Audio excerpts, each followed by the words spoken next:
Hey, this is Ashley. I'm back. I just wanted to tell you guys about the first vision that I had. I was 4 years old. I was in my room and I was looking out the door that goes in and out of my room into the hallway. So I was facing east, I would say. This is the first time that this had happened, and this has happened many times since, but it's almost like you black out, yet you're hypnotized, and you're awake, and it's like a video or a audio or a image or movie or picture, if you will, moves across your mind's eye, and you can literally see it almost kind of like a ghostly or holographic or cartoonic vision right before your eyes very quickly. So again, I'm 4 years old and I'm looking out into the hallway, and I see a male and a female, both white. Well, they looked white, they looked kind of like cartoonish, and I remember them specifically saying that they were Adam and Eve. Now, growing up, we didn't go to church, we didn't talk about the Bible, I know for a fact I didn't know who Adam and Eve were, and I couldn't pull their names out of a hat. So they were very clear, they're like, this is Adam and Eve. And I was only around white people when I was 4 years old, so the picture that I saw could have been the only way that I could interpret the vision based upon what I have already observed. Or it could have been, I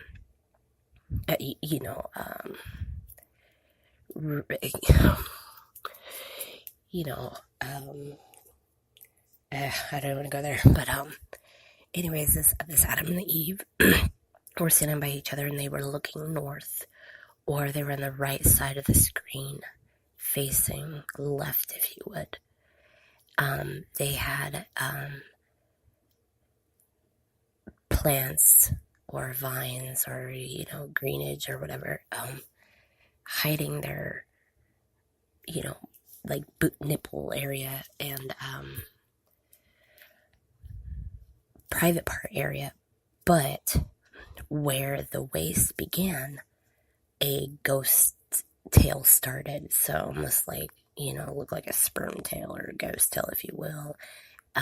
Starting at the hips on both of the individuals, so that it was clear that their sex was being made. They were hiding their sex as if it was a bad thing to be naked, and at the same time, they didn't need to be hiding their sex because underneath it there was no sex or no gender, if you will. Now, they quickly flew into a wooden cabinet. It was very specific. They said the word cabinet. So that's a direct reference to, I believe, the structure, the architecture, or whatever, the White House. But it was a real wooden cabinet. And these two ghostly images went into that locked cabinet.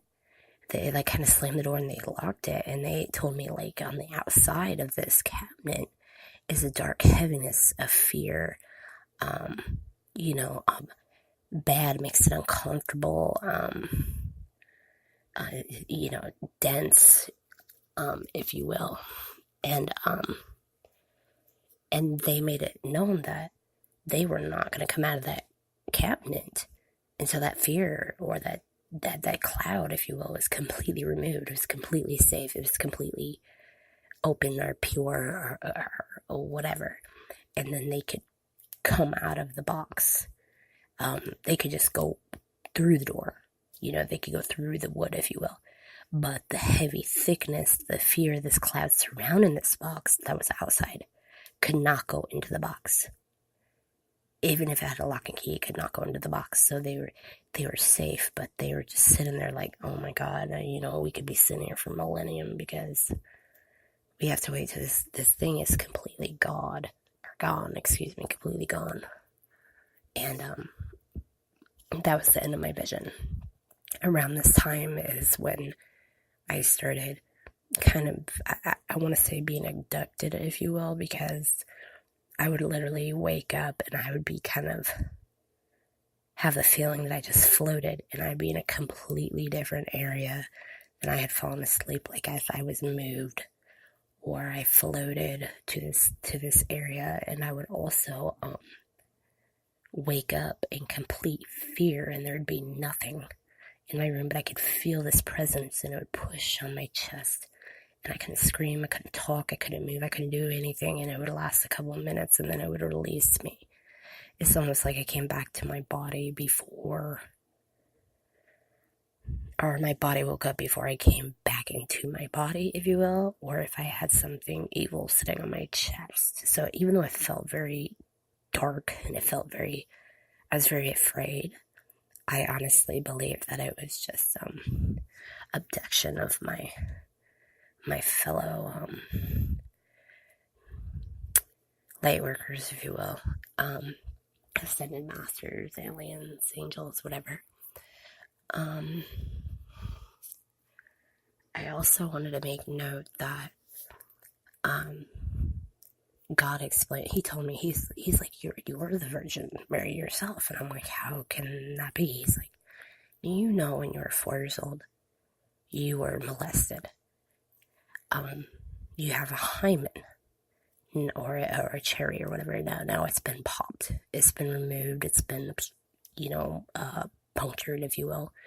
And now, even in your heart, you knew that you had nothing to give to your husband as a wedding gift, or a vow, or purity, or you couldn't show your family or your friends, and he couldn't show his family and his friends, look, this is in fact my wife, I am her husband, she is, good, or clean, if you will, or pure.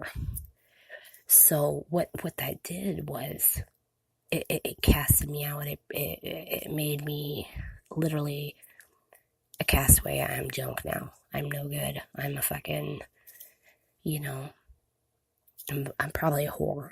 I'm probably a slut. I'm probably, all kinds of things now because of this event.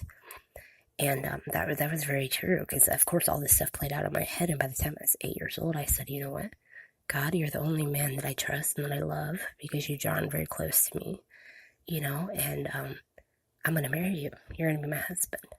So at 8 years old, I made a conscious decision to marry God, and I said I never physically saw me with any man or with any husband or partner, but I did see having 3 children, and I knew that they were going to be an offering, if you will, or I was going to say a sacrificial, offering to the Lord, because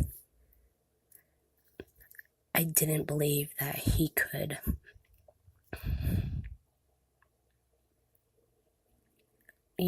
have this children in this way. So then that comes back to, we have the rapture. The rapture, it means kind of like the rape. So the real ones who innocence was stolen from them, the real victims of adultery, if you will, or rape. They were raped. Boy and girl, or male and female, they were victims of rape. Horrible.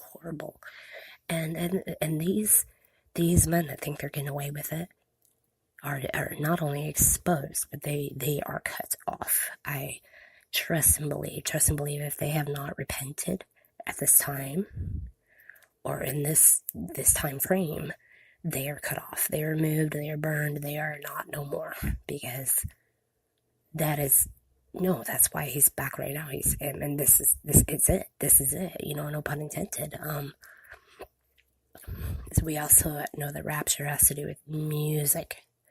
So that brings me back to like rappers and rapture and rap, spirit rap, freestyle, deciphering codes.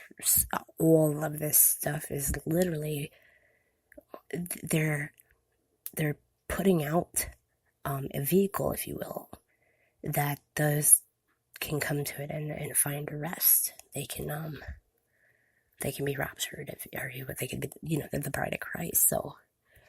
So just you being molested or raped as a child, and your hymen being broken before you had the chance to give it as a sign of purity to a husband for a marriage vow or covenant or whatever, you're automatically a virgin forever. You're automatically adopted by God.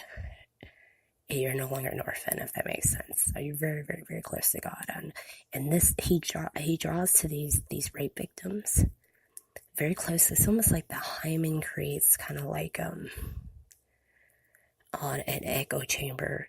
And once this hymen is ruptured, you're like this complete channel or vessel for communications. You have a lot of psychic, you have a lot of phenomena, you have a lot of telepathy, you have a lot of, psychiatric, schizophrenia, all kinds of mental illnesses and stuff. Words that they want to give to these vessels or these vehicles, if you will. But it's simply God drawing very, very close to them because he's now their their father, made husband of their head, because you need to go over matters with your husband or your head when you're married. You can't talk in church. You have to cover your head when you pray, yada, yada, yada. Well, if my head is my husband, and he's the one that ruptured my hymen, if you will, then he's probably going to have the most transmittance, whatnot. Also, something to do with sexual partners and the sperm, if you will, that's actually let into the woman orifice is literally entwined or in twain with their own genetical makeup, like forever. So they literally become like this part of them. So I believe that different partners that you sleep with, and their seeds in your body literally bring up even more portholes, even more channels, even more, static being brought in and brought, so it can be really exhausting. It's a horrible thing, but, I also had 3 children. I had them, via C-section. So they did not come out vaginally. So that, again, is just verifying I am, in fact, a virgin mother to 3. Now check this out. When I was 15, God said, you know what? I want you to have a reason to live because you want to die. Go and have a son. Go and get pregnant with a son at 15. And he's like, it's going to look really bad. People are going to judge you. But he's like, your goal is to fuck up the image of yourself, throw in as many labels, statistics, judgments, and pretty much just you want to fuck everything up. You know what I mean? You want it to look, sound, feel horrible, but you want your heart, your intent, your desire, your worship, your praise, your everything to stay on me and with me, never departing, so I went and I had, within the first few times that I've had, made it